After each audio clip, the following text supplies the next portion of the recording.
Good day all, and welcome to the wonderful world of DAG. Please like, subscribe, and comment. Hey folks, welcome back. So tonight we're going to talk about learning to fly RC airplanes and some things you need to consider if you're wanting to learn to fly a model airplane. And I would beg you, if you want to learn to fly an airplane, go for it. Just jump in, okay? First of all, I'm DAG. That's my nickname, DAG. I've been obsessed for about the last 12 or 13 years with giant scale model aircraft, which I call ginormous scale. And I love electric. And I know there's a lot of people that throw me under the bus for that, but I don't care. But basically, it's got to be over 150 inches if I'm going to design my own airframe and build it. I do love ARPs. I have a lot of ARPs. I love a Cessna 170 by Flex Innovations right now I'm flying. But my passion has always been designing and building aircraft. But I've been flying for over 40 years now. So before we get too far into this, I want to do a shout out to my sponsor, RTL Fasteners. If you need bolts, nuts, blind nuts, anything for the hobby, go to their website, use the code DAG25, and if you spend more than $25, you'll get 25% off if you use the code, okay? So as we start to get into this, I want everybody to understand the reason I have my YouTube is to share my own personal experiences.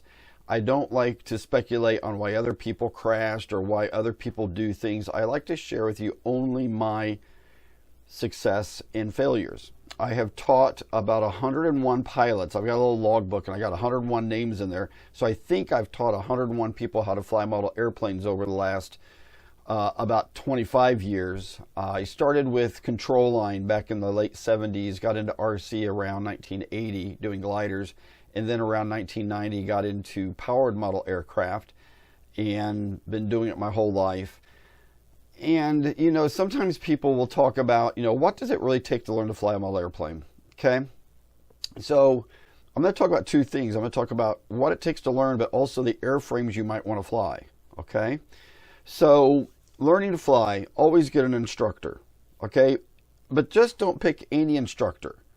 There are a lot of instructors out there that are really not good at what they do. Okay. But on the other hand, there's probably more that know what they're doing. Okay, I got to be fair there.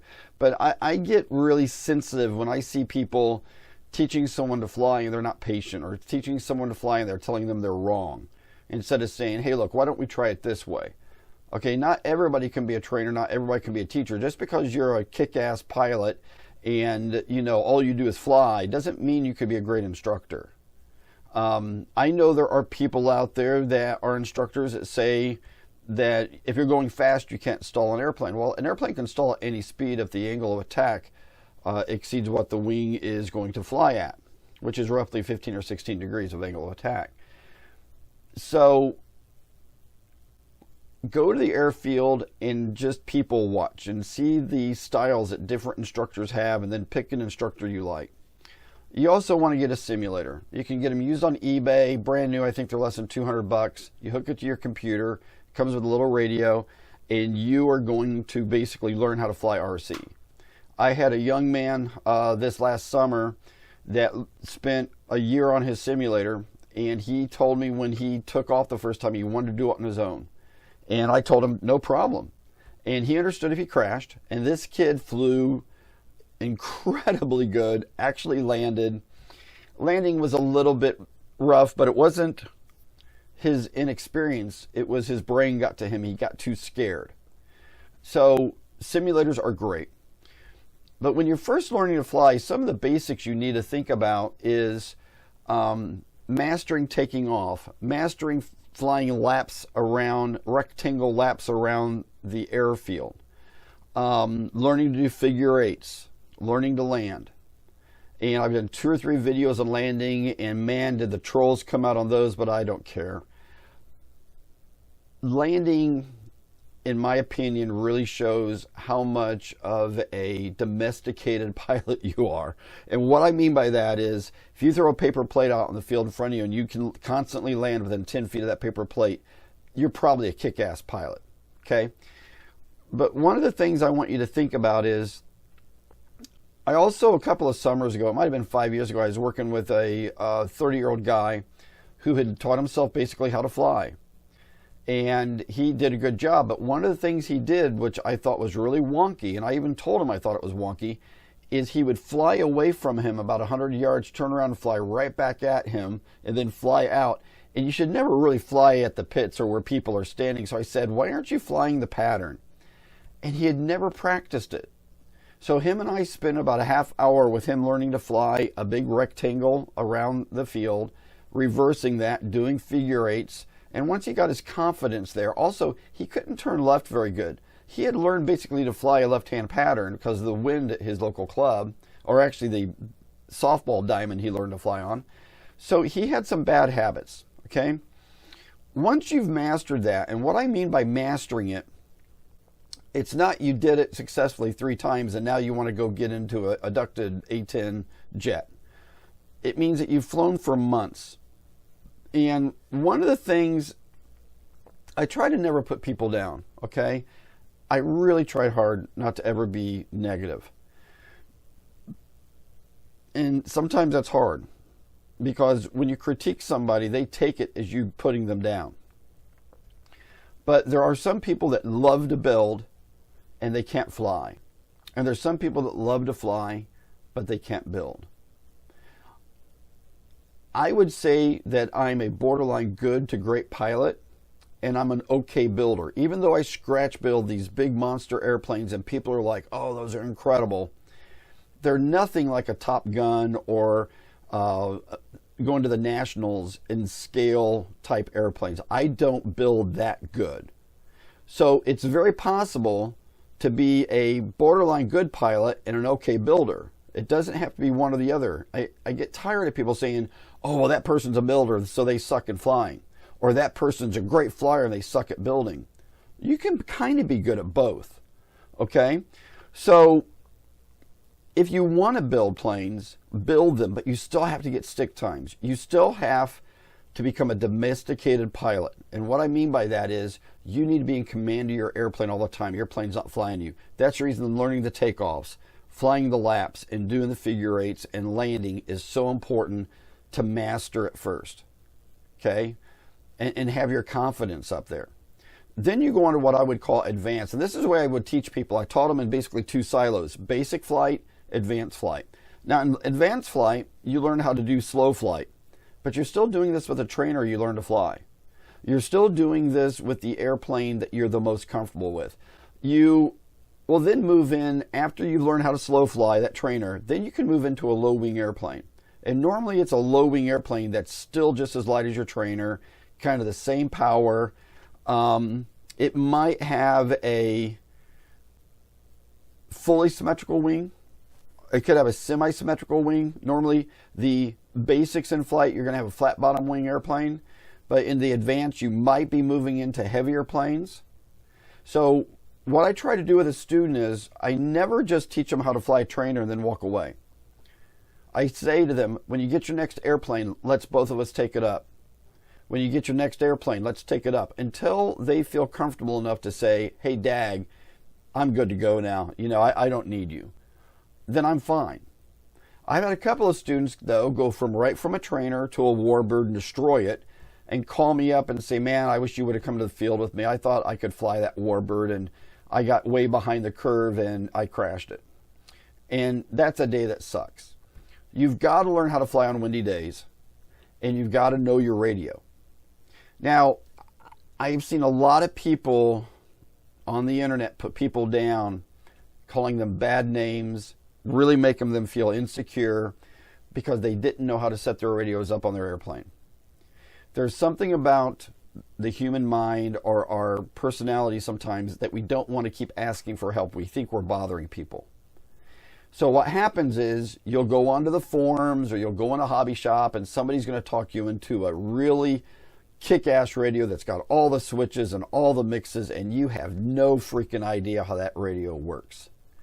But by opening up the instructions, you can get your 4-channel plane into the air, and then you move into a 6-channel plane, which is, and I'll talk about that in a little bit more in a minute, but you'll have flaps and retracts, and next thing you know, you're getting into a higher performance airplane, but you don't know how to use all the cool things in that radio to make your airplane fly easier. One of the things that really, really bothers me about the hobby is people keep saying they've got to learn their pilot skills. Even if they crash 10 planes, they've got to learn their pilot skills.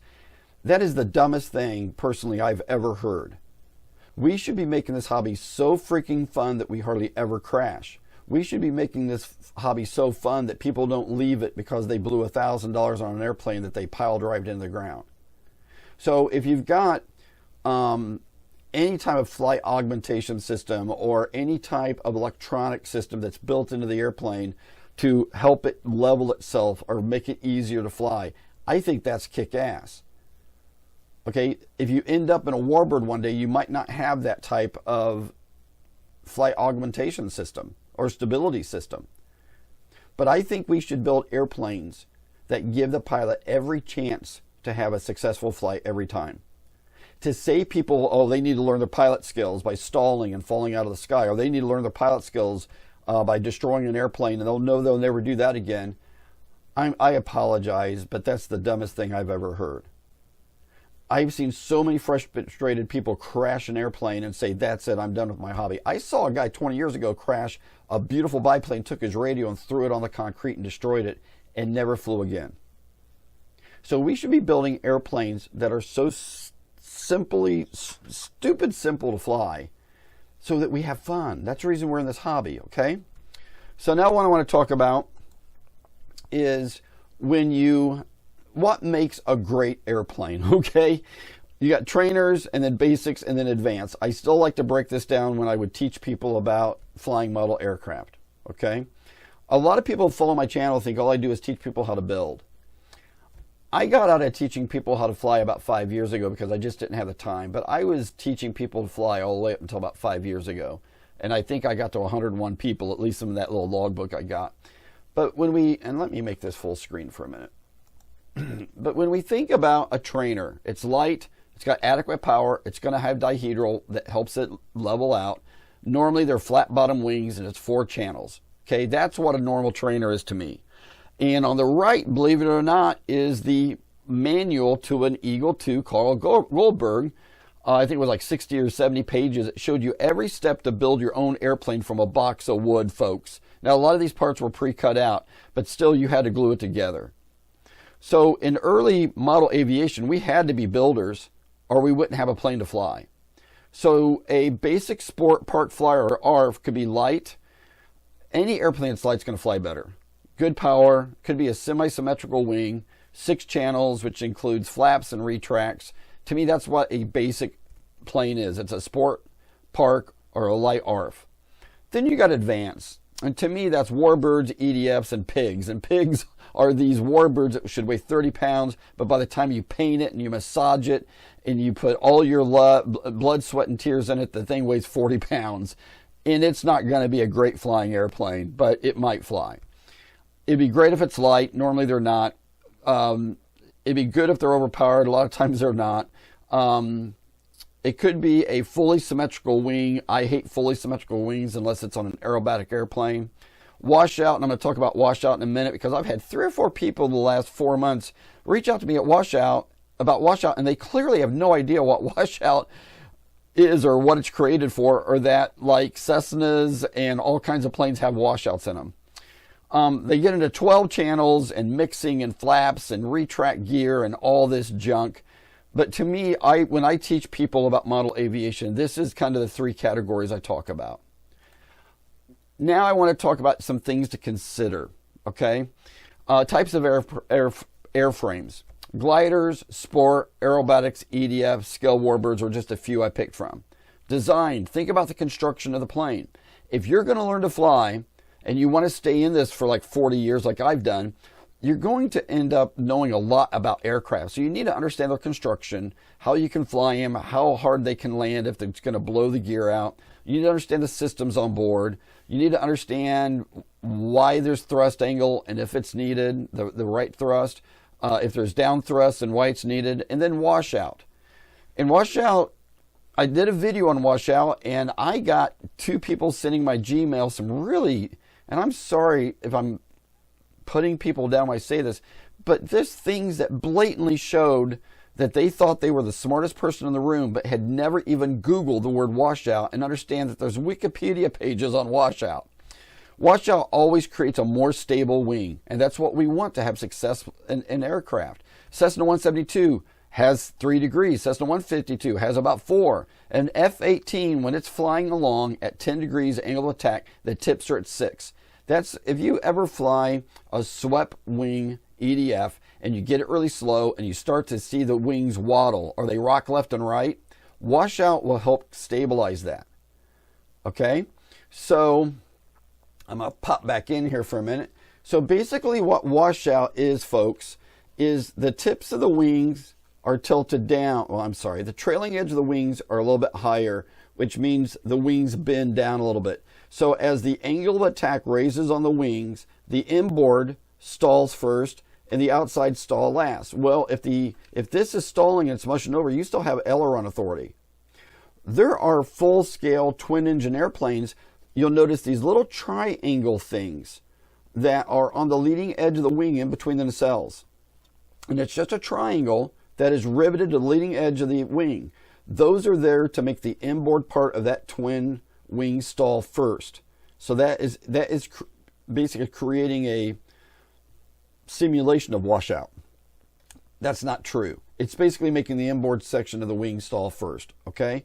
So washout is built in to so many full-scale airplanes. I don't know why anybody would say, well, a pilot needs to learn their skills without adding all these things to make the airplane easier to fly. Good for you. I'm trying not to put anybody down, but I don't understand that.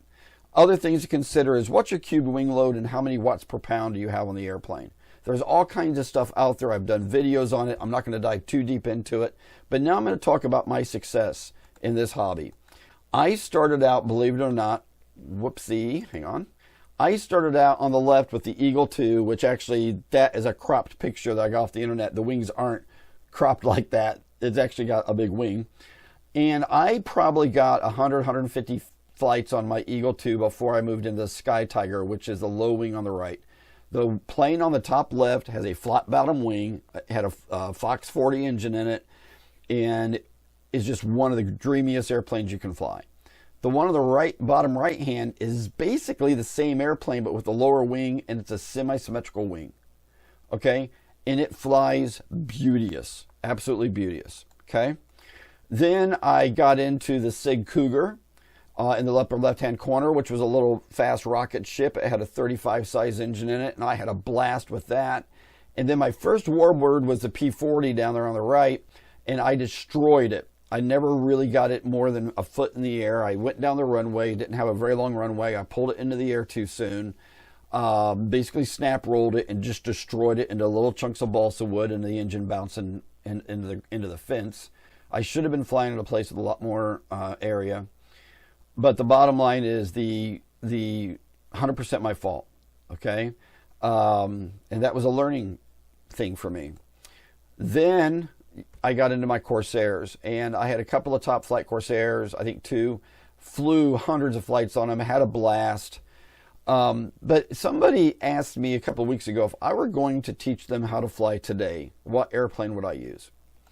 And I would use my Cessna 170 by Flex Innovation. Now look, here I'm showing off the lights that come installed in the airplane. I would not teach somebody to fly at night, but this airplane has vortex generators on the wing.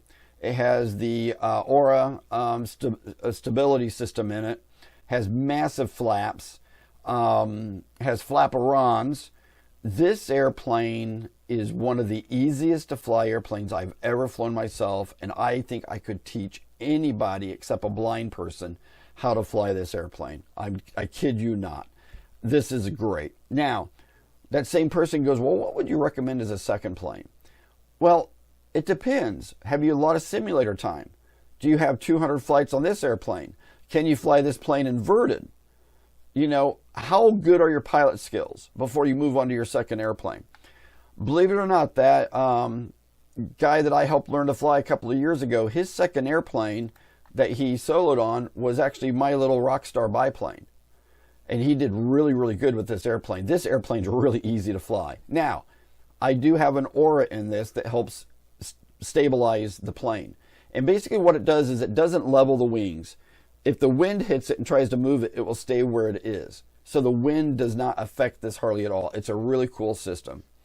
And then the following summer, I had that 30-year-old person flying my Avante and doing a great job with it. And so do I have 102 people I've taught how to fly? But it's 101. But that's the succession that he had with his experience. Okay? Now, I do want to talk about, there's a really cool thing going on right now, and hang on a minute.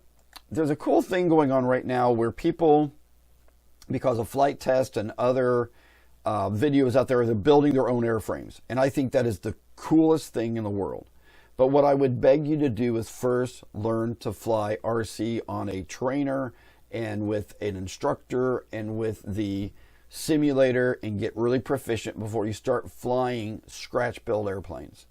Because scratch-built airplanes have not been tested by anybody. You're going to be the test pilot, unless you're going to have somebody else test fly it. Normally they're not trimmed out. Their CGs aren't right. Their washout isn't right. There are all kinds of things that could be wrong with it that you need to be a skilled pilot to be able to troubleshoot that. Okay? So I would never build a 197-inch, 72-pound scratch-built plane and put a 150 kV, 6,000-watt motor in it and make it my second or third airplane. Now, realistically, this plane flies just like a trainer, but it's so underpowered that if you get yourself into any trouble low and slow at a high angle of attack, you're probably going to buy it. It's probably going to be over. You're going to crash, boom, blow up. Don't be like I was when I started experimenting with trainers. I would cut the nose off it, put a point on it, put dual engines on it, and put that stupid canard on the front of it. This probably is 30 years ago. 30 years ago probably, maybe 35 years ago. This plane flew so horribly, and it was 2 or 3 things that were really wrong with this airplane. And I finally crashed it, but it was after it had a third engine put on it and I was flying knife edge, just being stupid. But this airplane, those canards would find a positive or negative incidence depending on how the pilot-induced oscillation started. And those canards made the plane almost unflyable. When I broke those off, the plane flew a lot better. But it was so grossly underpowered, this plane was trying to kill itself everywhere it flew. Every moment it was flying, it was looking for a place to kill itself. So I ended up lengthening the nose by about 8 inches, and I put a motor on the vertical stab and made it a Trilander, which is a 3-engine airplane. And I got about 400 flights on this plane before I lost an engine going down the runway knife edge. And as soon as this loses one engine, it's committing suicide. Another scratch-built plane that I flew that flew just like a trainer was this A-10. It had a couple of .9 engines on it, and or 09, 049, 09, .9, yeah, .9 engines. And this thing weighed nothing and flew beautiful, but it took me a long time to trim it out. One of the problems with this airplane is it has no rudders, so I stuck that little thing on the nose gear to try to help control the yaw a little bit, but I didn't want to add any weight and put rudders on this, so I only had aileron, elevator, and throttle, but I did have nose gear steer, which doesn't make sense. Why not have rudders? Well, there's a lot of linkage got to go back there, folks. But this airplane, when I first was flying it, it was so unstable. It was so tail heavy with those motors back there. The fuel tank was in the nose, which was really stupid because as the fuel burned off, it went tail heavy. I learned a lot about this airplane and never crashed it. Sold it to a guy who then ran around and told everybody that he invented and built it, and everybody laughed because they knew he was a liar. But I think I had about 150 flights on this plane. Another scratch-built plane I had that flew like a trainer was a C-130. That wing actually came off a Gentle Lady, okay, which is a glider. I'm sorry, 1980s glider. And I took the dihedral, anhedral, all that hedral stuff out of it and made it a flat wing. The 2 outboard motors are 09s, and the 2 inboard motors are .12s. Yeah, those are .9s on the outside and .12s on the inside. And this plane flew great until I lost 2 engines at one time and it wouldn't fly. And me being dumb, I tried to make it back to the field and blew it up. So I want to talk about something that I have seen happen a lot when you're learning to fly. And it's not when you're learning to fly a trainer. It's when you're starting to get into your first advanced airplanes. And I've seen this happen so many times. I've even seen it happen to a couple of my friends which have thousands of flights. Okay? And it's the moment you have flaps and landing gear on an airplane, it takes a little bit of brain power to think about what you're going to do. So let's say you enter the downwind, and let's say you fly thumbs. You're most likely going to have to lift one of your thumbs off your stick to hit that flap switch, or lift one of your thumbs off to flip the landing gear switch. Or you fly with fingers, and you're going to be using your other fingers to try to reach for stuff. The moment you take your mind off flying the airplane, the plane is basically flying itself. Okay? And knock on wood, I don't think I ever had a student that I was with crash an airplane when they're moving into a more advanced plane like a Warbird. When they're not with me, they've had crashes. But I want you to think about a scenario for a minute here, okay? So you are flying a full-scale airplane, okay? Let's say like a Cherokee Archer, and that's what I flew full-scale a lot when I was younger. The Warrior and Archer, I love. The Dakota, which had a constant speed prop, was a really kick-ass airplane. But the way you flew that is you would enter the downwind at a certain RPM on the engine, but you'd hit a certain airspeed and you drop one notch of flaps. You would turn downwind to base, hit that certain airspeed, drop the next notch of flaps. And then as you turn base to final, and once you were lined up on final approach, you would hit that last notch of flaps, make sure you're on that 68 knots or 64 knots, whatever it was for final, and then you would go in, flare, and land. In an airplane, you have an airspeed indicator that you kept checking. You have a stall horn in case you're getting slow. You've got your RPMs on your dashboard. If you're at a certain RPM, you know you're probably at a certain airspeed. You don't have any of that in a model airplane. So, and I've seen this happen so many times, but I have people tell me they still want to go to full flaps on final approach. And I'll tell you why I don't think that's the greatest idea. So 1 is, in this illustration, is where we're slowing down. 2 is turning base. 3 is turning final. I have seen so many airplanes crash turning base to final. 2 things happen in my mind. If you've watched any of my videos on landing, I talk about the teeter-totter of the thumbs. If you're pulling back on that stick, it means the angle of attack of the airplane's coming up, and you need to be adding power. So if you're pulling back on the stick, you're adding power. And for me, that's muscle memory. So as you're turning from base to final, you can't visually see the airplane's speed because it's starting to come toward you. If as soon as you level that airplane out, you've got to reach for the flaps, or you're in the downwind and you're in the base leg and you're hitting another notch of flaps. I would beg you to learn to do this, and it's worked for me. The last crash I had was over 20 years ago, except I flew into some tall grass at CEF this year and didn't hurt the airplane, and everybody says I shouldn't count that as a crash, just a going off the runway. But I haven't had a crash in 20-some years, knock on wood. So get your plane completely configured at the number 1 here. Flaps down, gear down, you got the plane trimmed, the plane's flying beautiful. That way, when you're at number 2 or you're at number 3 here, all you're doing is concentrating on flying the airplane and the teeter-totters of your thumb. Okay, don't forget, this is what your airplane may look like, and you can't tell how fast it's going. You can't tell really what the sink rate is because you're trying to pull it through a turn. Okay, this is where fun goes to die when you're learning to fly more advanced airplanes. A trainer is probably going to be forgiving. This right here is one reason Warbirds have washout.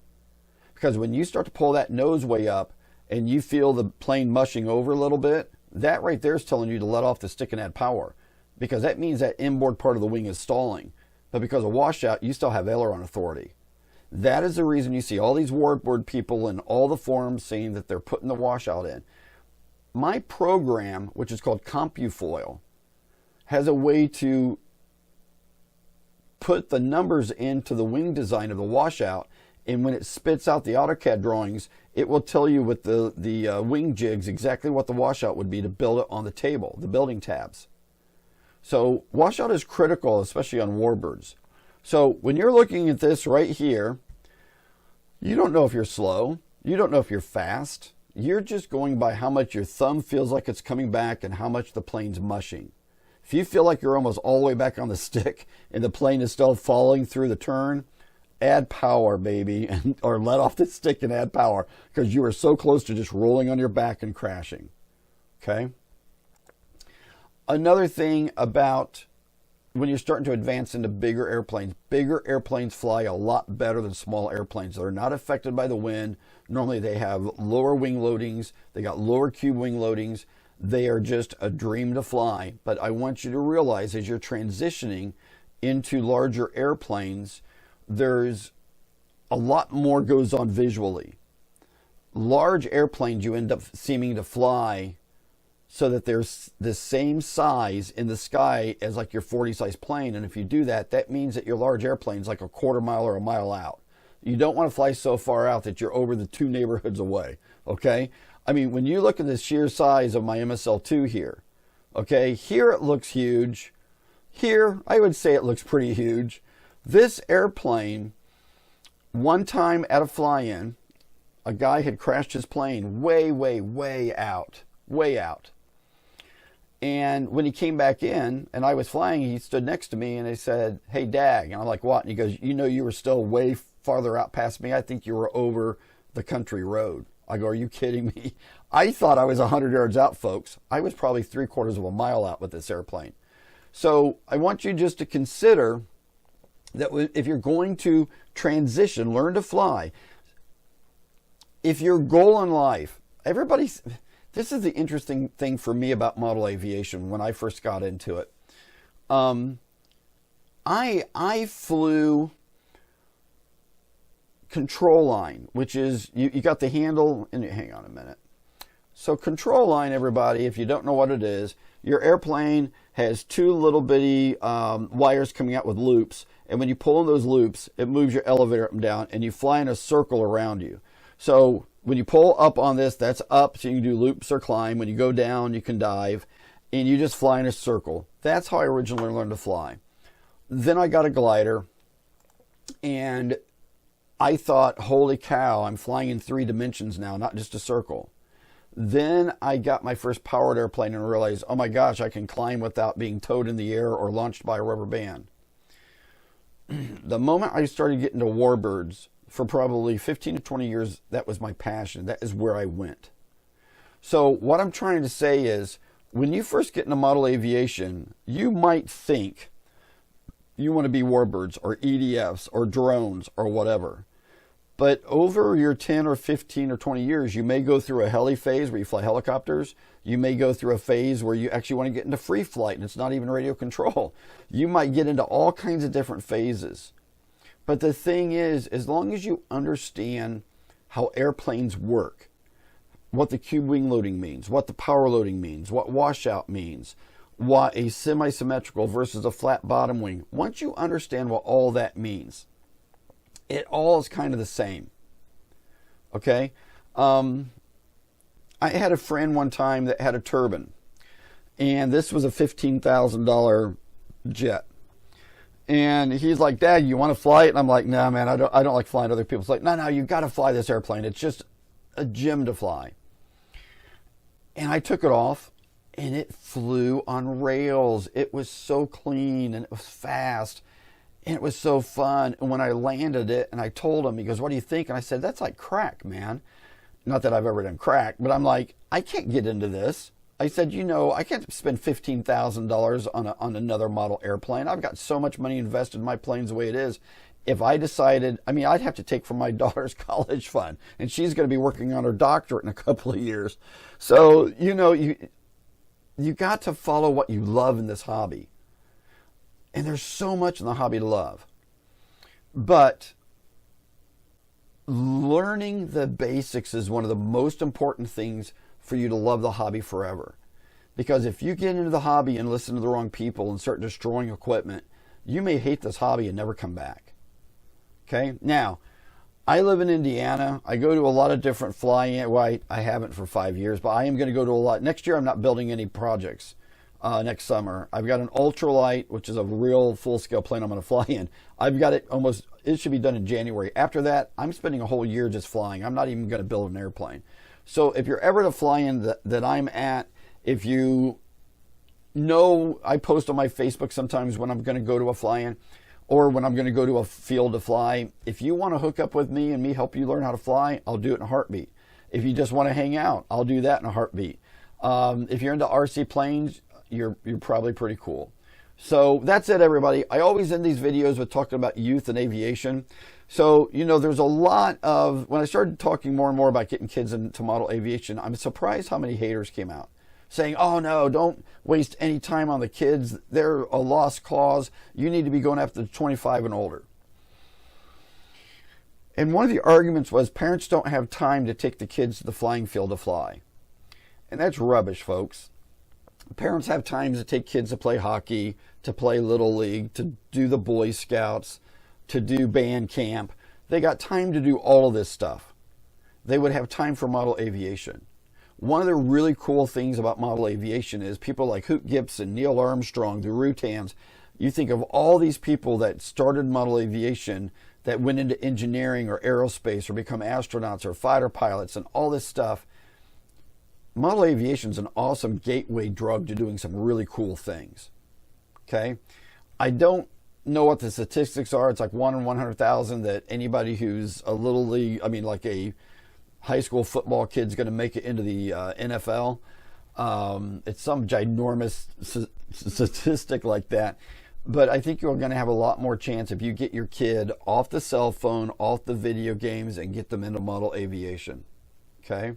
Could be helicopters, could be free flight, could be anything. So thanks for watching. Hopefully by now you have liked and subscribed, and I hope you understand the intent of my videos. I'm just sharing my own thoughts and my own experiences. Your mileage may differ. For some reason, I have videos that have 150 likes, and I've got one person that says the video is trash. Go figure. I mean, all you got to do is watch the news nowadays, and you know how messed up people are. But I'm here just to share my success and my failures and what's worked for me and what hasn't worked for me. Okay, that's the only reason I have this channel. And that's what I try to share.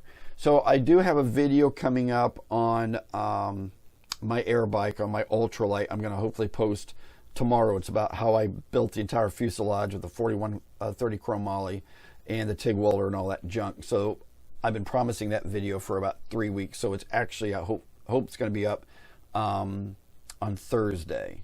So this is Tuesday night. I still got to get this video posted tomorrow, which is Wednesday. Hopefully I do that. So look, everybody, have a fabulous day. Oh no, it's tonight, Monday night. See, I don't even know what day of the week it is, folks. So rock on, everybody, and I'll see you next time. I really don't know what day of the week it is. I should look at my computer down there. See y'all. Be safe. And make sure you get a kid flying in model airplanes, okay? Bye. I should edit this whole end out, but I'm not. Who gives a crap? See you, everybody. Be safe.